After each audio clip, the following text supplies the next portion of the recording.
Glória a Deus. Quem já encontrou, dá glória a Deus. Marcos 8, 22. Fala assim. Nós vamos falar hoje sobre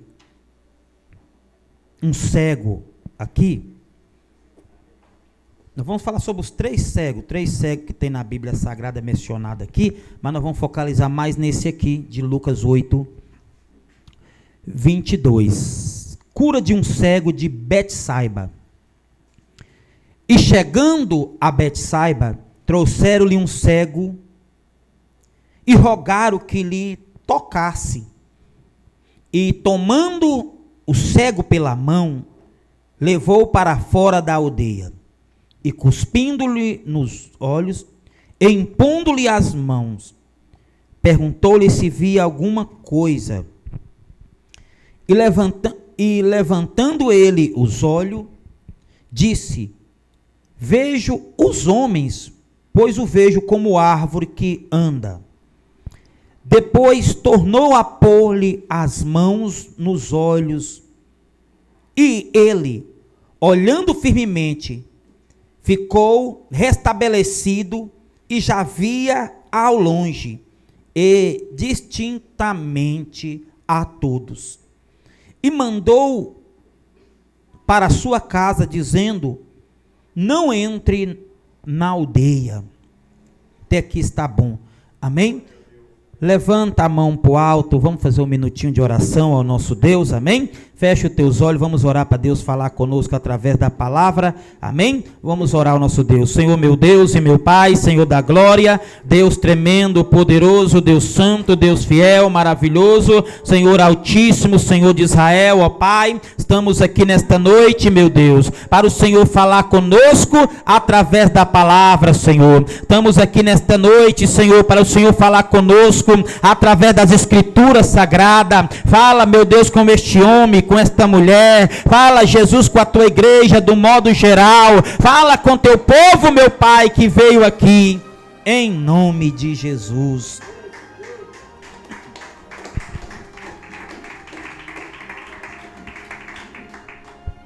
Glória a Deus. Nós vamos agora para a palavra de Deus. Toda a atenção agora da amada igreja é para você receber a palavra de Deus. Eu creio que Deus vai falar contigo, amém, de uma maneira muito grande, através das escrituras sagradas, amém. Quando Jesus semeava a palavra de Deus, a Bíblia diz que o povo parava para ouvir, para receber a voz de Deus. Nós vamos agora falar um pouquinho dos feitos do nosso Senhor Jesus Cristo. Nós fizemos a leitura aqui, irmãos, em Lucas 8, 22, a cura de um cego de Betsaiba. Era uma cidade que o povo lá era muito pecaminoso, muito pecador. Era aquela cidade chamada Betsaiba. O povo, quando perseguia Jesus, os escribas, os fariseus, Jesus sempre falava, repreendendo eles. E certa feita Jesus falou: ai de ti, hein, cuidado. Ai de ti, Betsaiba, Cafarnaum também. Porque em Betsaiba Jesus fez milagres, Cafarnaum também, e outras cidades que Jesus não fez milagre, né? Jesus falou: olha, se tivesse pregado, feito os milagres que eu fiz em Sidom, o povo lá ia reconhecer o meu evangelho e ia humilhar, vestir pano de saco,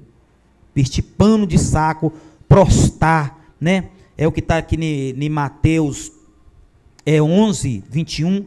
Ai de ti, Corazim, ai de ti, Betsaiba, porque se em Tiro e Sidom fosse feitos prodígios que vos fizeram, há muitos que se teriam arrependido, com pano de saco, grosseiro e com cinza. Pano de saco grosseiro, vestia uma roupa, né, singela, uma roupa, podemos dizer que muitos chamam humilde, e se arrependesse.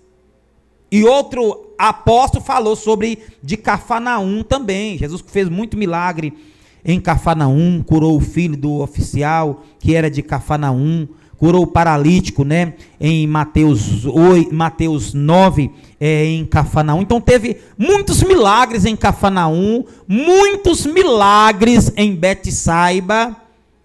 Só que os milagres não faziam que o povo se arrependesse. Não tinha muitas vezes transformação de almas, de vidas, irmãos.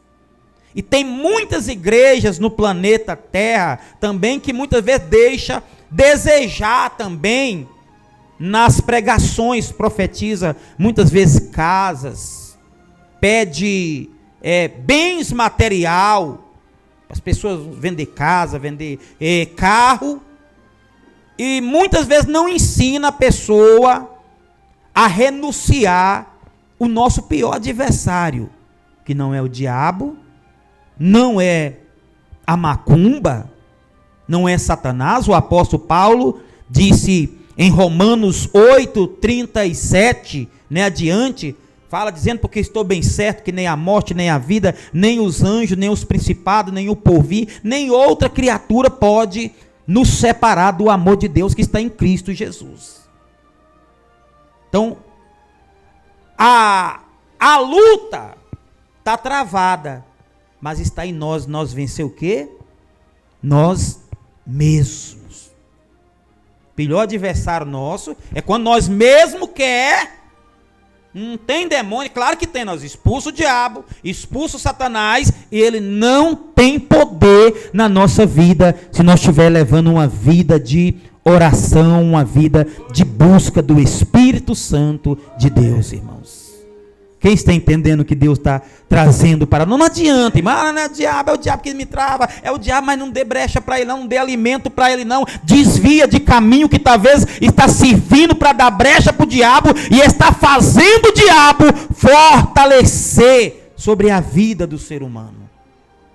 O nosso pecado é que faz o diabo crescer na nossa vida e ficar forte, e o nosso arrependimento, a nossa busca do Espírito Santo, a nossa busca ao arrepender, a pedir: Senhor, eu quero nascer do Senhor, eu quero nascer do Espírito Santo do Senhor, faz que Deus, é claro que Deus já é grande, mas que Ele venha crescer na nossa vida, irmãos.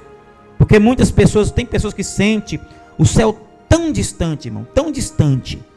Quando a pessoa começa a perder as forças de orar, as forças de vir na igreja, é porque o céu está muito longe, espiritualmente falando, que fisicamente ele está do jeito dele, né? Então a pessoa acha dificuldade para orar, acha dificuldade para vir para a igreja, acha dificuldade para conectar na presença de Deus, é porque a inclinação do homem está mais nas coisas terrenas do que nas coisas espirituais.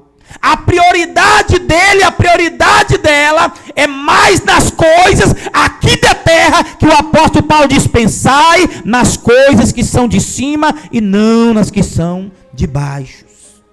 Quando nós tiramos a prioridade para colocar Deus em primeiro lugar, irmãos, aí a nossa alma, né, quer oração, quer jejum, a nossa alma quer ouvir louvor, e tem que ser louvor espiritual. Quem é espiritual gosta de louvor espiritual. O apóstolo Paulo era espiritual e disse: louvai ao Senhor com cânticos espirituais. Não pode ser estes louvores que estão rodando na rede social, não. Muitos louvores que entristecem o Espírito Santo, muitos louvores, aleluia, que fazem, em vez de alegrar o Espírito Santo, faz o ser humano, aleluia, perder o contato com Deus. A gente vê muitos louvores aí, irmão, que não tem unção nenhuma, não traz uma mensagem para alimentar a alma. Muitas vezes alimenta só o ego da pessoa, né? Só a vida da pessoa. Então Deus, Ele entristece, irmãos.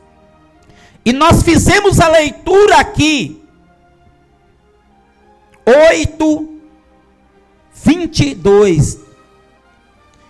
E chegou a Betsaida, e trouxeram-lhe um cego, e rogaram que lhe tocasse. Não sei quem trouxe, mas alguém trouxe um homem cego lá, talvez pelas mãos, ou num animal, não sei como foi, numa carruagem, e chegou até Betsaida e disse assim: olha, Senhor, trouxemos esse homem aqui, toca sobre ele, porque o poder de Deus estava sobre Jesus, irmãos. A Bíblia diz no livro de Lucas 8:40, que quando voltou Jesus, a multidão recebeu, porque a virtude de Deus estava com Jesus para curar. Então todos que chegavam até Jesus, irmãos, com o coração inclinado, embora que muitos eram incrédulos, né? Como aquele homem disse: Senhor, trouxemos o nosso filho aqui, ajuda-nos na nossa incredulidade. Ele pediu ajuda e aquele dia alcançou o quê? A ajuda de Jesus. Ele disse: o Senhor pode fazer. Jesus disse: eu posso fazer? Jesus fez o milagre na vida daquele homem aquele dia. Então trouxeram aquele homem cego até Jesus, para que tocasse. E fala aqui no 8:23 de Marcos. E tomando o cego pela mão, levou para fora da aldeia, e cuspindo nos olhos, e impondo-lhe as mãos, perguntou se via alguma coisa. Jesus fez ali, né? Pegou um pouco de saliva, passou a saliva nos olhos daquele cego, perguntou: você está vendo? E ele disse: olha, eu estou vendo, mas eu estou vendo como homens, como árvore que anda. Não era fixo, não estava completo o milagre na vida dele, irmãos. Só que ele relatou a verdade para Jesus, dizendo: olha, eu estou vendo, mas é como árvore que anda. E mais uma vez, irmão, Jesus tocou sobre a vida daquele homem, sobre os olhos dele. Quando Jesus tocou sobre a vista daquele homem, a Bíblia diz que ele começou a ver perfeitamente. Começou a ver de longe, né? Que fala aqui, olha, glória a Deus. No 8:25. Depois tornou-lhe pôr as mãos nos olhos. E ele, olhando firmemente, ficou estabelecido. E já via ao longe e distintamente a todos. Olha, a visão dele foi restaurada, irmão, perfeitamente. Aquele dia a obra de Deus foi completa. O milagre foi completo. E como eu disse para a amada igreja, aquele homem na terra, na cidade de Betsaida, a Bíblia diz que o primeiro passo que Jesus fez, aleluia, foi tomar aquele homem para a mão e tirou fora daquela aldeia, aquele local, aleluia, que era um local, como eu disse para os irmãos, que o povo só queria milagre, que o povo só queria cura, a qual Jesus disse: ai de ti, aleluia, Corazim, ai de ti, Betsaida. Aquele dia Jesus arrastou aquele homem, tirando daquela cidade, fazendo milagre na vida dele, dizendo: você viu? Ele disse: olha, eu estou vendo, mas a cura, em outras palavras, não foi completa ainda. Estou vendo o homem como árvore que anda. Jesus tocou novamente, tocando sobre ele, e ele já via perfeitamente, irmãos. Perfeitamente. Jesus olhou para ele e disse para ele essas palavras aqui, olha: e mandou para a sua casa, dizendo: não entre na aldeia. Olha a mensagem que Jesus falou assim: não entre na aldeia. Era o conselho de Jesus, irmãos. Jesus fez o milagre nas vistas dele, na visão fisicamente. Mas Jesus estava interessado em uma transformação na vida daquele homem. Jesus estava mencionando para ele, aquele homem que estava numa cidade chamada Betsaiba. Jesus disse para ele: olha, vai para a tua casa, não entre na aldeia, vai para outro caminho. E é isso que Deus quer de nós, irmãos. Aleluia. Você que está aqui, meu irmão, você que está aqui, minha irmã, Deus tem um zelo por você, e Deus quer que você entre em locais aonde o Espírito Santo está. Eu tenho costume de dizer, irmão, que o homem de Deus, a mulher de Deus, só pode andar até onde o Espírito Santo vai com ele. A gente tem mania de dizer, né, quando a pessoa vai para um lugar bagunçado, que Deus não está, vai com Deus. Muitos locais Deus não vai, Deus não entra, irmãos. É claro, se a pessoa tiver um filho, né, que talvez vai para um lugar onde está correndo risco, que Deus não está lá, que só está o diabo fazendo arruaça, a gente fala: ô Deus, que a misericórdia do Senhor acompanha ele. Aí a misericórdia vai, ela entra, dá o livramento, liberta.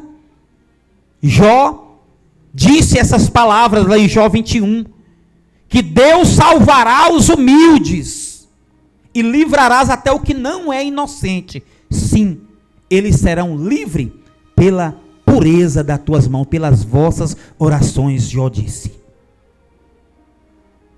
Só que Deus, ele preocupou com a vida daquele homem, irmãos. Ele mandou ele dizendo, então mandou para sua casa dizendo: não entre na aldeia, não entre na aldeia. Não entre na aldeia. Tem lugar que nós entramos, irmãos, que muitas vezes entristece o Espírito Santo de Deus. Você que está aqui nessa noite sabe que tem coisas que você entra, caminhos que você tem enfrentado, que o Espírito Santo não quer que você entre. Não entre nele. Vai por outro caminho. Procura outro refrigério para a sua vida. Foi a palavra, aleluia, que o Espírito Santo trouxe para aqueles pastores quando foram visitar o bebezinho Jesus. Jesus tinha nascido, aleluia, ali aquele dia estava dentro de um cestinho ali, né, colocado ali num canto ali, e quando de repente aqueles homens magos, né, tiveram um desejo de ver Jesus e foram a caminho, né, seguindo uma estrela que ia em direção de Belém, quando de repente Herodes ficou sabendo, Herodes ficou com medo. Olha, está surgindo aí um outro rei, porque a notícia tinha rodado que viria um rei para remir Israel, que viria um rei para mudar a história da humanidade, e esse rei era o rei Jesus, e Herodes ficou com medo. Herodes começou, eu creio, aleluia, a planejar, maquinar mal, e disse para aqueles homens: olha, vai lá, adora ele, e me conta onde ele está, para que eu adore também. Mas era mentira. Herodes queria matar o bebezinho Jesus, irmãos, a criancinha. E quando de repente, né, a estrela guiando, né, em direção de Belém, e a criancinha Jesus lá, que o magos chegou lá, levou aqueles presentes, né, a mirra, levou ouro, né, a outra esqueci qual, foi 3 presentes, foi mirra, ouro e incenso. Levaram ali, apresentaram, abriram os tesouros para a criancinha Jesus. Quando ele já estava, eu creio, em plano de voltar para dizer para Herodes, porque Herodes não tinha falado o que ia fazer com Jesus, ia matar, mas ele disse: olha, eu vou lá adorar, me conta onde ele está. Ó, que ele planejou, maquinou isso, o Espírito Santo de Deus já falou com os magos: não volte para o caminho de Herodes. Não volte, amém? Mateus conta essa história, amém, irmãos? Essa realidade. Quem pode bater palmas aí para Jesus? Glória a Deus. Aleluia. É no começo aqui que fala, deixa eu ver aqui, bem no finalzinho. Aqui fala aqui no Mateus 2:11, e entrando na casa acharam o menino com Maria, sua mãe, e prostrando-se adoraram, e abrindo-lhe os seus tesouros, e as suas ofertas dádiva, ouro, incenso e mirra, e sendo por divina revelação avisado em sonho, para que não voltasse para junto de Herodes, partiram para partiram para a sua terra por outro caminho. Por outro caminho. Lá no Egito, quando Deus libertou Israel do Egito, eles tinham que passar num outro caminho, numa trajetória. Deus tinha uma facilidade muito fácil, irmãos, para Israel. Mas Deus falou: Moisés, passa distante do Egito, passa largo. E eles passaram bem largo do Egito. Porque muitos olham e não conseguem resistir, irmãos. Não conseguem resistir. Então por isso que a Bíblia pede para a gente fugir da aparência do mal. E aquele dia Moisés passou com o povo, teve que caminhar mais, teve que andar mais, mas grande foi o livramento que Deus deu. Passou por outro caminho também, amém? Glória a Deus, esta é a palavra de Deus nesta noite, amém, irmãos? Bem alegre as palmas para Jesus. Estou lembrando quando o Espírito Santo falava com Evânia era novo de igreja, né? Meu pai acho que lembra disso. Passa por outro caminho. E Evânia temando. Mas não tem, toda vida eu passei por esse caminho. Lá em Brasília, irmão, tinha um bosque lá, não sei se os irmãos conhecem, um bosque, tem lá no bairro Bosque, né? E ele ia passar lá, todo dia passava lá, irmão, debaixo de uns arames, assim no caminho, um trem meio escuro, e ele sempre passando lá, correndo risco, mas não acontecia nada. E um dia que ele foi passar, que ele pegou o arame, a voz falou a Raquel: passa do outro lado. Ele falou: não, mas tem que estar perto aqui, né? Meu irmão, não estou falando mal de ninguém não, meu irmão, e um dia ele contou aqui, aí ele passava lá direto. Aí pegava o arame e ia passar, a voz falava que ele sentia aquele pressentimento, o Espírito Santo falando na mente dele, e ele voltava. Porque não, mas eu passei por aqui. Aí ficou aquela luta entre a carne e o espírito, que eu disse que o pior adversário que tem, irmãos, é quando o nosso corpo, né, a nossa vontade inclina para as coisas terrenas. O Espírito Santo está pedindo, está revelando, está falando, está orientando, nós não estamos conseguindo vencer nós mesmos. E ele pegou e falou: não, vou passar por aqui mesmo. E quebrou o pacto, já entrou lá, quando de repente veio um homem doido, irmãos, correndo atrás dele, e lá vai murro, e ele correndo, desviando do murro, e falou: vou entrar dentro daquela casa. Só que ele entrou dentro da casa, era bem a casa do doido, irmãos. Era a casa do doido. E a mãe começou a gritar, porque o menino era doido, e não sabia o que fazer. Ele custou livrar dessa, irmão. Nós não podemos resistir à voz de Deus, amém, irmãos? Quando Deus traz uma orientação para nós, o Espírito Santo maquina na nossa mente o que é de nós fazer. Vamos fazer o que é de melhor para a nossa vida, para a nossa alma. Amém, irmãos? Nós podemos alimentar a nossa carne, mas não conseguimos alimentar a nossa alma. E se nós não alimentar a nossa alma grita querendo o Espírito Santo de Deus, irmãos. Tantas pessoas suicidando, fazendo coisas bárbaras aí, irmãos, é falta do Espírito Santo de Deus. Tem tudo no seu corpo, né? Dinheiro, casa, família, mas não tem paz na alma, amém? Glória a Deus. Então vamos alimentar nossa alma da presença de Deus, amém?